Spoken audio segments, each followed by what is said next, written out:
జై పద్మశాలి, జై పద్మశాలి, జై మార్కండేయ, జై మార్కండేయ. మన పద్మశాలి బిడ్డ ఉన్న కైలాస్ నేత అంచెలంచెలుగా ఎదిగి తెలంగాణ ఉద్యమంలో పాల్గొని జైళ్లకు వెళ్లి ఒక ఉద్యమ నాయకుడిగా గుర్తింపు తెచ్చుకొని ప్రజల్లో పలుకుబడి సంపాదించి ప్రస్తుతం కాంగ్రెస్ పార్టీలో జిల్లా అధ్యక్ష పదవి వరకు వచ్చి పదవి బాధ్యతలు చేపట్టే సందర్భంగా ఆయన పైన అనుచిత వ్యాఖ్యలు చేస్తూ కోమటిరెడ్డి వెంకటరెడ్డి గారు ఈనంగా తన చులకన చేసి మాట్లాడి పద్మశాలి జాతిని అవమానించినందుకు గాను వారు పున్నా కైలాస్ నేతకు క్షమాపణలు మరియు పద్మశాలి సమాజానికి కూడా క్షమాపణలు చెప్పాలి. ప్రతిసారి మునుగోడు కానీ అవన్నీ వాళ్ళకున్న ప్రాబల్య ప్రాంతాలలో మా పద్మశాలిలో ఉన్నారు.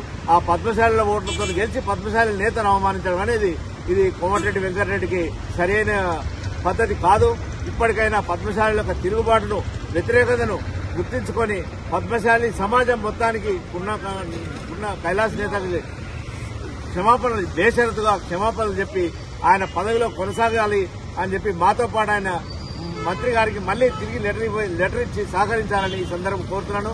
మరియు కాంగ్రెస్ ప్రభుత్వంలో ఉన్న మహేష్ కుమార్ గౌడ్ పిసిసి అధ్యక్షుల తరఫున మా ఒకే ఒక్క నాయకుడు 33 జిల్లాల్లో మాకు ఒక జిల్లా నాయకునిగా ఒక జిల్లా అధ్యక్ష పదవికి ఎంపికైన పున్నా కైలాస్ నేతకు గౌరవించి ఆయన అధ్యక్ష పదవి కట్టబెట్టినందుకు పిసిసి అధ్యక్షుల గారికి ఈ సందర్భంగా వారికి ధన్యవాదాలు తెలియజేస్తున్నాను. మా పద్మశాలి సమాజానికి మద్దతుగా ఉంటూ మా పున్నా కైలాస్ నేతకు క్షమాపణ చెప్పి ఆయన పోస్ట్ కంటిన్యూ చేసేదాకా మేము ఈ నిరసన కార్యక్రమాలు ఆపము.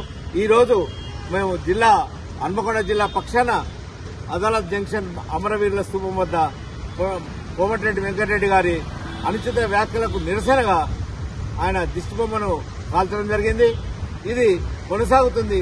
ఆయన వెంటనే వైరస్ క్షమాపణ చెప్పాలని ఈ సందర్భంగా మేము హన్మకొండ జిల్లా తరఫున పద్మశాలి సంఘం తరఫున మేము డిమాండ్ చేస్తున్నాం. జై పద్మశాలి.